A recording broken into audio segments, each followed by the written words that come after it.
Welcome back to day 6 of this 14-day series aimed at helping you make real San Francisco-style sourdough bread at home with no experience required. The first week has been dedicated to getting a brand new starter ready to be baked with.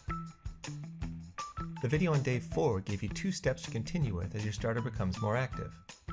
You should continue with those steps until your starter is taking about the same amount of time to double in height for at least 2 feedings in a row.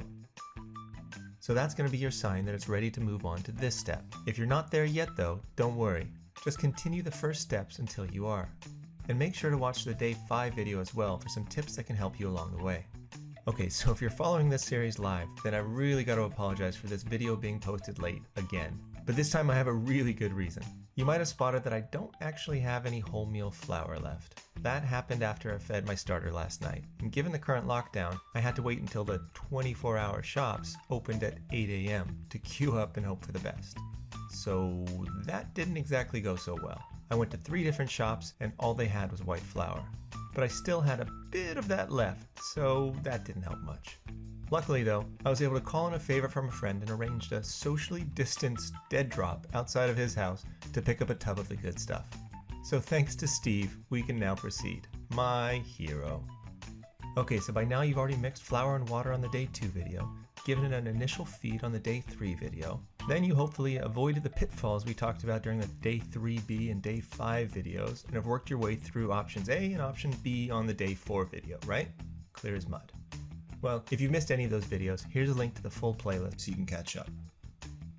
So congratulations, you now have a pretty stable starter. You still need to be extra careful with it for the next week though, and try and feed it whenever it looks like it's hungry. After that, it's going to become more resilient and it won't mind too much if you're a little looser with the feeding schedule. At that point, you can even whack it in the fridge for a week between feedings if you'd like. So what we're going to do now is transition to a white flour only starter.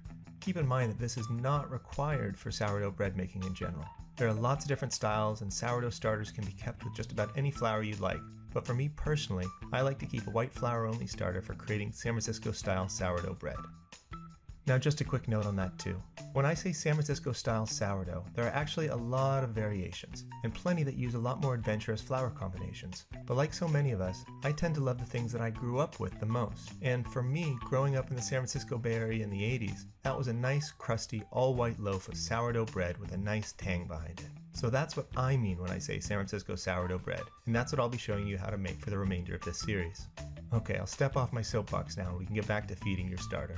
From now on, you'll carry only about 30 grams of starter from one feed to the next. That's simply all that's needed, and it gets rid of the spent fuel your little critters have already eaten through and resets their environment to start eating and multiplying again. A quick side note that there are plenty of great recipes out there for using your discard without having to throw it all away, and I'll put a link below to Maurizio's amazing site where a few of my favorites can be found. Just a warning though, you can find yourself losing countless hours going through the great information and recipes on his site. Totally worth it though. Right, so we've got our 30 grams of starter, and for this feed we'll call the transition, we're going to change the ratios in favor of the white flour finally. So now we'll use 25 grams of wholemeal flour, 75 grams of white flour, and 100 grams of water.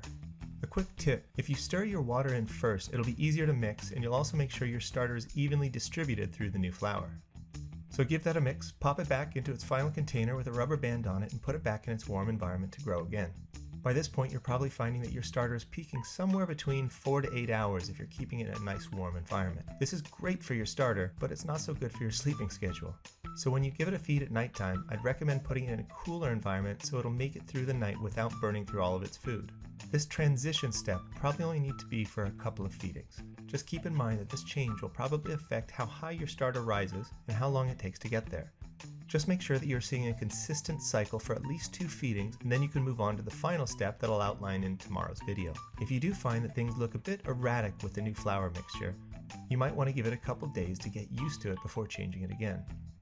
So here we are at the end of another video, and all that's left to do is remind you that it would mean so much to me if you'd let me know how you're getting on with your sourdough adventure. You can comment below or tag me on Twitter or Instagram, or use the hashtag #I'mALoafHacker to make it easier for me to find your pictures. And if you're enjoying this series, please do share this video so we can get even more people baking San Francisco sourdough with us. Okay, well that's class dismissed for the day. I'll see you back tomorrow for the next step, and hopefully I'll even be on time getting that one out. Bye for now.